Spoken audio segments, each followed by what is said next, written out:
Coming up on the Q30 Newscast. Ever wonder who is behind the Humans of QU Instagram? Our Camille Bova takes a look at the growing page. And the Sisters of Alpha Delta Pi sorority have crowned a new king, plus an initiative to have campus become more accessible to handicapped students. All this and more on the Q30 Newscast. Live from the Ed McMahon Center, this is the Q30 News Nightcast.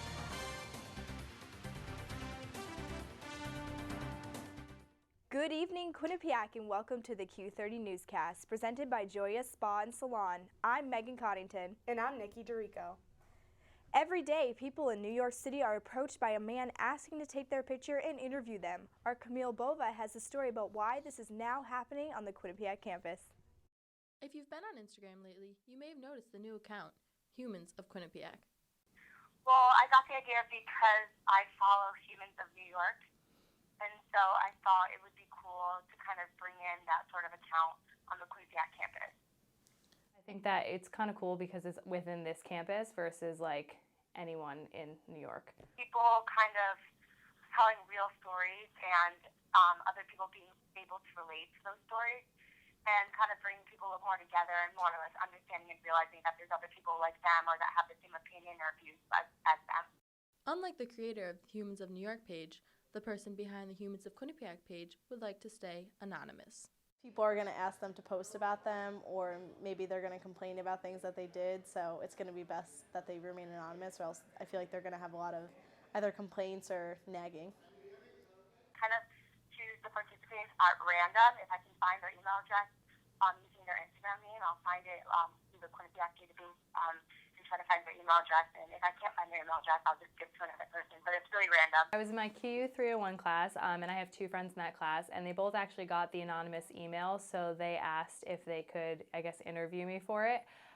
They came up with like a list of questions, and I just picked that I wanted to do what my favorite quote was.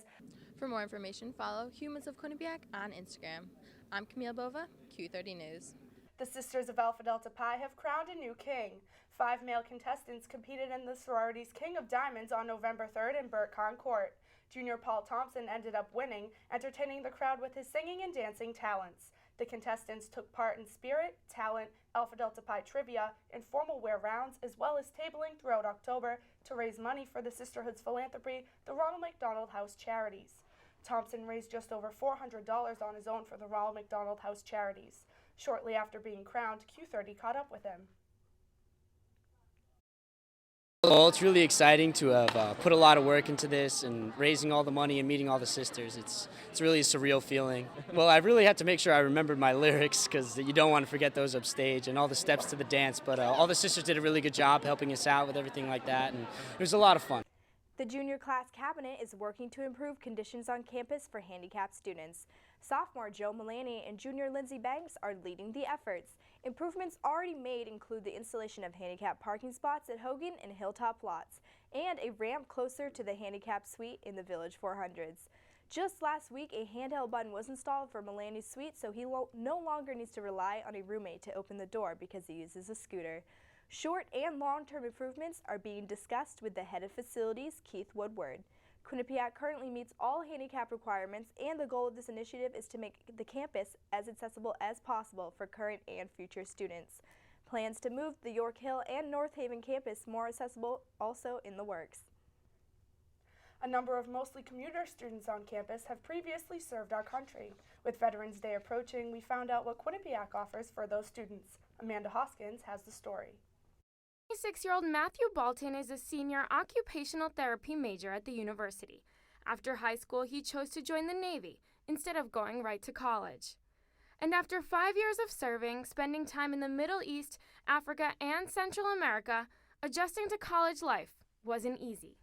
It was tough for several reasons. One, I didn't do well in high school, and then when I got here, I'd never been in any kind of academic setting like this, so wasn't really sure what to expect at all. And also at the time, the school didn't have a veterans organization. So he decided to create one in the fall of 2012. At the time, there was only about 20 other veterans, but now that number has grown to 87. And since then, another position has been created in public affairs for Jason Burke, the Director of Veteran and Military Affairs. It's been amazing. Jason has, really stepped up to the plate, and he's really made a fluid process for incoming veterans. Burke helps student veterans with any needs they might have, and he says the Student Veterans Organization helps students feel comfortable and less overwhelmed with the lifestyle. We try and mitigate that by having the Student Veterans Organization where they feel that camaraderie that maybe they don't have anymore when they left the military. And in the coming weeks, here in the Center of Communications and Engineering, the university is putting together a room designed just for those student veterans where they can sit back, relax, and hang out with other student veterans. Amanda Hoskins, Q30 News. If you have watched Q30's exclusive interviews about the Ebola outbreak and ISIS, then you'll recognize Quinnipiac professor Fode Batty. Professor Batty, who teaches political science at QU, has been invited to an emergency Ebola meeting in Washington, D.C. that is taking place November 6th through the 7th. Batty will work with other experts and scientists to help construct guidelines and policies to help combat Ebola outbreak. You can find both exclusive interviews on Q30television.com. The formal Grand Courtroom on the Mount Carmel campus has been renamed. Now, the room located in the old law school will be called the Mount Carmel Auditorium. The decision to change the name was made because the law school has moved to the North Haven campus. The old law school is now the Center for Communications and Engineering. Still to come on the Q30 Newscast, a hit and run in Hampton leaves one person dead.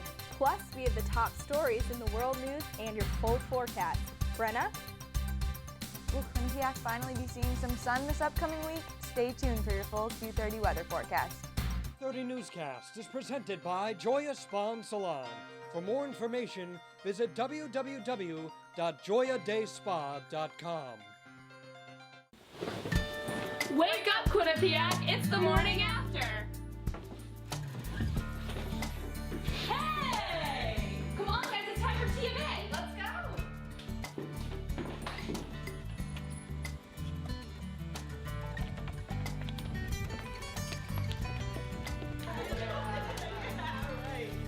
What's the morning after? Mondays at 10, only on Q30! Okay, so highlights for this week look pretty solid. Men's hockey versus Yale, men's basketball Iona. Got some pretty nice graphics too, some OTSs, full screens. Yeah, and I was also thinking for a feature idea, we could do something about head coach Rand Pecknell from the men's ice hockey squad with the new year and new players. Yes, that definitely sounds good. Yeah. Young team. Wait a minute. Where's Mike? What's up, guys? Sorry I'm late. What are you doing? What? Freshman. And we have a back to his Hollywood. This is my mom. Make a decision here and back. Playoff spot,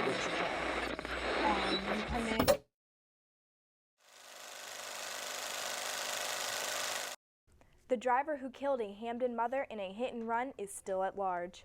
Doris and Emilio Gonzalez were struck while crossing Dixwell Avenue near Hague Street in the evening on October 13th.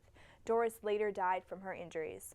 Police described the car involved as a dark-colored Saturn sedan that will be missing the passenger mirror, with damage to the windshield and the front right side. Doris Gonzalez left behind 2 children and 6 grandchildren. Her son says his mother died for no reason and the car kept going after hitting her. The family and police are urging anyone with information to come forward and contact the Hamden Police Department. The 2014 midterm election results are in, and the Republicans have regained control of the Senate, giving GOP full control of Congress. Few Democrats kept their seats across the nation, but in Connecticut, Democratic incumbent Dan Malloy earned re-election over Republican opponent Tom Foley. Malloy earned just over 50% of the vote, while Foley received 48%. Hamden voters were in favor of Malloy, with nearly 13,000 residents voting for him, more than double those who voted for Foley. Farmington High School students are protesting their school lunch program. Students have reportedly found mold, hair, and even bugs in their lunches served to them. The high school has been using Chartwells for the past 2 years, and students say cleanliness and the menu has always been a problem. A 400-member Facebook group of the students and parents dissatisfied with the lunches has formed. Teachers are also expressing concern about the quality of food and service. A Chartwell's representative has responded, saying they will be looking into the concerns. Unrest in Mexico continues as families fight to search for their missing children. And the death of 2 horses is causing controversy. Let's toss it over to Sarah Schreiner for the World News. Thank you, Nikki and Megan. A Mexican mayor is being investigated for the mass abduction of 43 students in southern Mexico. The mayor and his wife were found in an abandoned house that investigators saw a woman leaving and entering multiple times. The woman was arrested along with the mayor and his wife while officials investigate the case further. The students were abducted 39 days ago after traveling to Iguala for a protest. The mayor ordered the police to stop the demonstration because it would disrupt one of his events. The students haven't been heard from or seen since. Each year, Australians look forward to the biggest race event on the calendar, the Melbourne Cup. But this year, the excitement was cut short by the death of 2 racehorses. The race favorite, stallion, Admire Radke, collapsed and died minutes after crossing the finish line. The horse was projected to win after a great showing earlier in the year. A veterinarian says the exact cause is unknown, but the circumstances are rare. The second horse, Araldo, was spooked by a young boy, reared up, and kicked a fence, badly injuring his right hind leg. The stallion was examined and then taken to an animal hospital, where his injuries were deemed too severe. He was then euthanized. And Human Rights Watch released a report containing allegations that ISIS militants captured and held a group of young boys 4 months in Syria. Human Rights Watch was told by 4 boys ages 14 to 16 that the ISIS group forced them to watch beheadings, pray 5 times a day, memorize parts of the Quran, and live in sparse living conditions. If the boys did not do well on their religious lessons, if they tried to escape or misbehaved at all, they were beaten with hoses and electrical cables. Some of the boys escaped, some were released, and others were swapped out for captive ISIS fighters. The ISIS group released about 75 boys, including the 4 who were interviewed. That's it for World News. Now back to the desk. When we return to the Q30 Newscast, Sammy Moore has the latest in entertainment news. And we'll take a look at the weather with Brenna Oracoli. Brenna?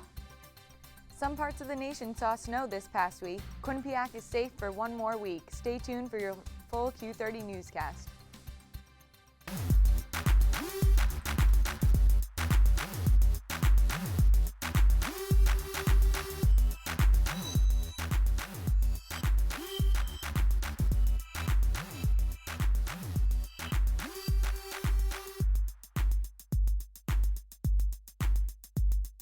We are your source for entertainment news.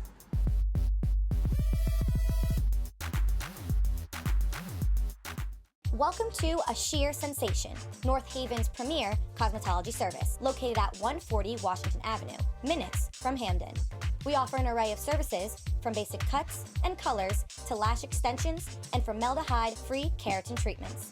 We also provide hair chalk and styling for men. When you spend $60, your Q card will get you 10% off. Call us at 203-239-6477 to make your next appointment at A Sheer Sensation. Welcome to Joya Spa and Salon in Hamden. Whether you want a new look or the perfect wedding day hair, come to us for complete hair and nail care, cuts, styles, updos, extensions, and beautiful dimensional hair color, as well as manis and pedis, acrylics, gels, and shellac. Treat yourself to a facial, a peel, or microdermabrasion. Relax with a variety of massage techniques, including Swedish and hot stone massage. Joya Spa and Salon. Call today.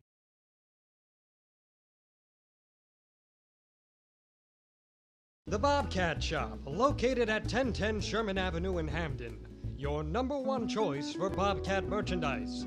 The Bobcat Shop features 2 floors of countless styles and colors. With a full 19,000 square foot screen printing and embroidery operation on the premises, Campus Customs and Simplify can design and decorate any garment or promotional product as quickly as needed. Stop in and say hi. Hi, welcome back to Q30 Newscast. I'm Brenna Oracoli with your Q30 weather forecast. We'll start off with the national weather for this week. In the West Coast, in San Francisco, we have about 70 degrees, and in New York, we have about 57. Down in Dallas, we have around the 50s and the 60s area, so it's getting warm this week down there. We're heading to the radar now. We have a storm heading in. It looks like the precipitation is going to go south of us, so we won't be experiencing any rain. For the local radar, we have 50 in Meriden, 55 in New Haven, 53 in Waterbury, 49 in Hartford, 43, and we have 46 for tonight's forecast with the chance of showers and winds southwest at 4 miles per hour. For tomorrow, we have 52 and cloudy with winds southeast at 8 miles per hour. Now for the 7-day forecast.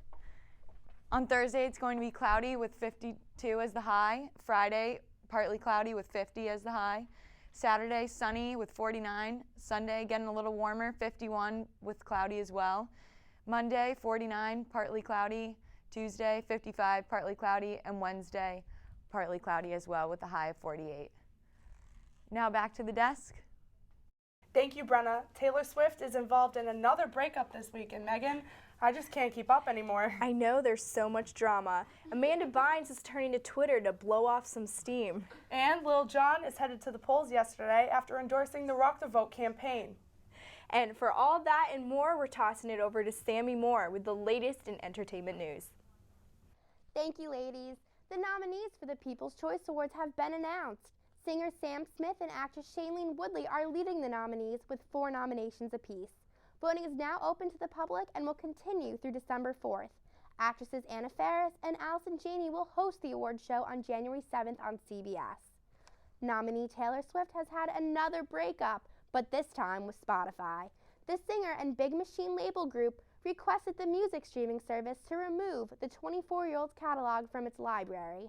Though Swift's newest album, 1989, had yet to stream on Spotify, her single Shake It Off was the most played track. Spotify released a social media campaign called #JustSayYes, which is a lyric from Swift's 2008 hit Love Story, to change Swift's mind.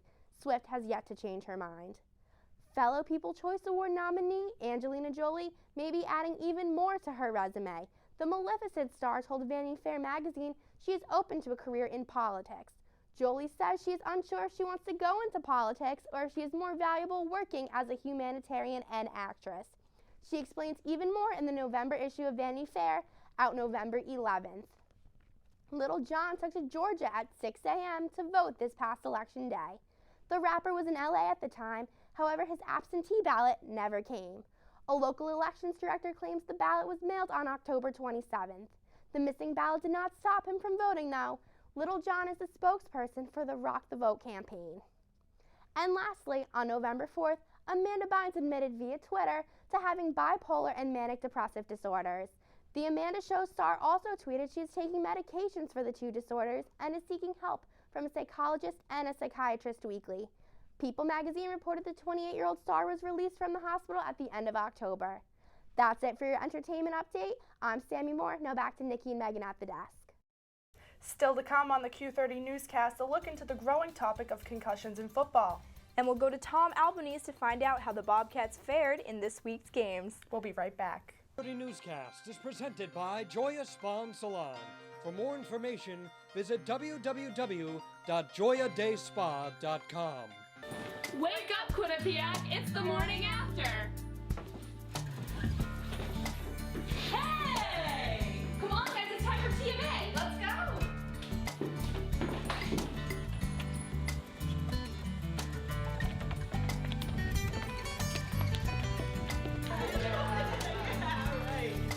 What's the morning after? Mondays at 10, only on Q30! Okay, so highlights for this week look pretty solid. Men's hockey versus Yale, men's basketball Iona. Got some pretty nice graphics too, some OTSs, full screens. Yeah, and I was also thinking for a feature idea, we could do something about head coach Rand Pecknold and the men's ice hockey squad with the new year and new players. Yes, that definitely sounds good. Yeah. Young team. Wait a minute. Where's Mike? What's up, guys? Sorry I'm late. What are you doing? What? Freshman. A recent study has shown 76 out of 79 deceased NFL players have a degenerative brain disease. Q30's Jordan Siegler broke to some local experts about the issue and about the growing concern of concussions. Football. It is the most popular sport in America today. It is an institution in society, an integral part of our culture. But it's also one of the most dangerous. Maybe the most known dangers of football today are concussions. While concussions have been a problem since the beginning of contact sports, it has not always been looked for. You know, there was a time a kid got up and he was shaking his head and you just tell him to shake it off and hang in there. Now if you see a kid, you know, shaking his head and dazed, you take a closer look at it just to be sure and err on the side of safety. With more emphasis being placed on preventing concussions, the problem is that the technology simply isn't there. There's nothing right now that prevents a concussion out there. So there are myths out there that the helmet would prevent concussions. The helmet was designed to prevent skull fractures. Again, if you take the analogy of the egg inside of the eggshell, even if I put it in a foam box, if I shake that foam box and hit it around, the egg is still going to move around inside the eggshell. That's what's happening inside the helmet. But the solution to concussion prevention may not be equipment related. According to Professor Botto, the solution lies in the amount of exposure players are getting. He cites college football's all-time wins leader, Division III head coach John Gagliardi, as a model for preventative measures. And the thing that separated him from everybody else was he had no tackling during practice. He didn't work with tackling dummies, and he had no mandatory weightlifting. And so what he did was he minimized the amount of exposure his players had, and as a result, not just concussions dropped, but all injuries dropped. Botto says that the large number of hits accumulate over time to cause CTE, the neurological disease that has affected a large number of football players. We've now seen the disease start affecting players at a much younger age, like former Penn lineman Owen Thomas. Thomas committed suicide back in 2010 as a result of effects of CTE at the age of 21. That's a really young age, right? Because when we usually hear about CTE and all those, other results from, head trauma, we're usually used to, Junior Seau's of the world, right? The retired football player who's upwards of 30 some odd years old. It may be difficult to cut down on the number of hits young players are exposed to, as football in high school and college are used as training for the sport's highest level. The NFL relies on the development of player talent from a very early age to proceed up to the level in which they'll draft them. New methods of prevention are still being introduced in search of a solution. But in the meantime, players will continue to put on their pads and take the field. For Q30 News, I'm Jordan Siegler. Fall sports are finishing up, and that means winter sports are just beginning. We have Tom Albanese here with the latest on the Quinnipiac Athletics. Well, thank you very much, ladies. And this past week can definitely be summarized as a lot of celebrations for some teams, but also a huge controversial issue. And the Quinnipiac men's basketball team, this is where the controversial issue comes into play. They lost one of its players for the start of the 2014-2015 season. Junior guard Giovanni McLean will not be allowed to start this season with the team starting next week. The NCAA is investigating McLean's transcript for possible fraud after coming to Quinnipiac from Westchester Community College. This news comes after other players from Florida A&M and St. John's who went to the same school as McLean were also ruled academically ineligible due to transcript fraud. It is possible that McLean had no knowledge of the fraud was occurring. Quinnipiac's Associate Vice President for Public Relations, John Morgan, says that the NCAA has issued a temporary waiver which will allow McLean to continue his academic studies at the university for the rest of the fall semester. However, he won't be able to play or even practice with the team until a final ruling has been made on the case. In days after the men's soccer team clinched the top seed in its postseason tournament, the field hockey team is returning to the postseason. The Bobcats defeated the first-place Pioneers of Sacred Heart 1-0 on Friday. After no scoring in the first half, freshman Gemma Serrera scored the only goal of the game for Quinnipiac to give them the win. Becca Main's squad finished the season going 3-2 in MAC play, enabling them to clinch the number 3 seed in the 2014 MAC championship. Quinnipiac will look to win its second straight conference championship as they travel to Monmouth University, where they will take on the 2-seeded Rider Broncs on Friday. If the Bobcats win that game, they will face the winner of Monmouth and Sacred Heart on Sunday in the championship game. And the men's ice hockey team continued its season with a 2-game weekend series against the Northeastern University Huskies. The Bobcats earned a 3-2 win in the first game on Saturday. Travis St. Dennis and Devon Taves got the scoring started for the Bobcats minutes into the second period, which gave Quinnipiac a 2-0 lead. After a Northeastern goal, Quinnipiac responded as freshman Andrew Taverner scored on a power play late in the second period, and Northeastern was unable to recover from there. The Bobcats outshot the Huskies, and they were a perfect 2 for 2 on power play opportunities. Goalie Michael Gartek finished the game with 20 saves in the net. And as a new day came, Quinnipiac looked to sweep Northeastern to bring their record over 500. Let's go to High Point Solutions Arena to check out the highlight.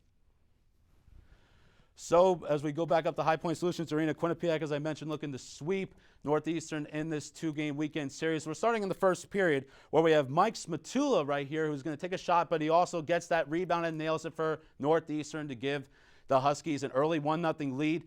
And Quinnipiac was really bitten by the penalty bug here in the first period, as after Bo Pieper got a penalty and Travis St. Dennis also got a penalty. So as you see here, they're on a 2-man disadvantage, and Northeastern, there's the opportunity right there. It's Matula once again. He gives Northeastern a 2-0 lead. Heading into the second period, only 23 seconds into this period, Landon Smith says, hey, we're not out of this game just yet. Quinnipiac, they go up 2-1, and take a look at this, guys. 3 men in the box for both teams, but still 5-on-5 hockey right here. And Landon Smith, he earns his second goal of the game right there as he ties the score at 2.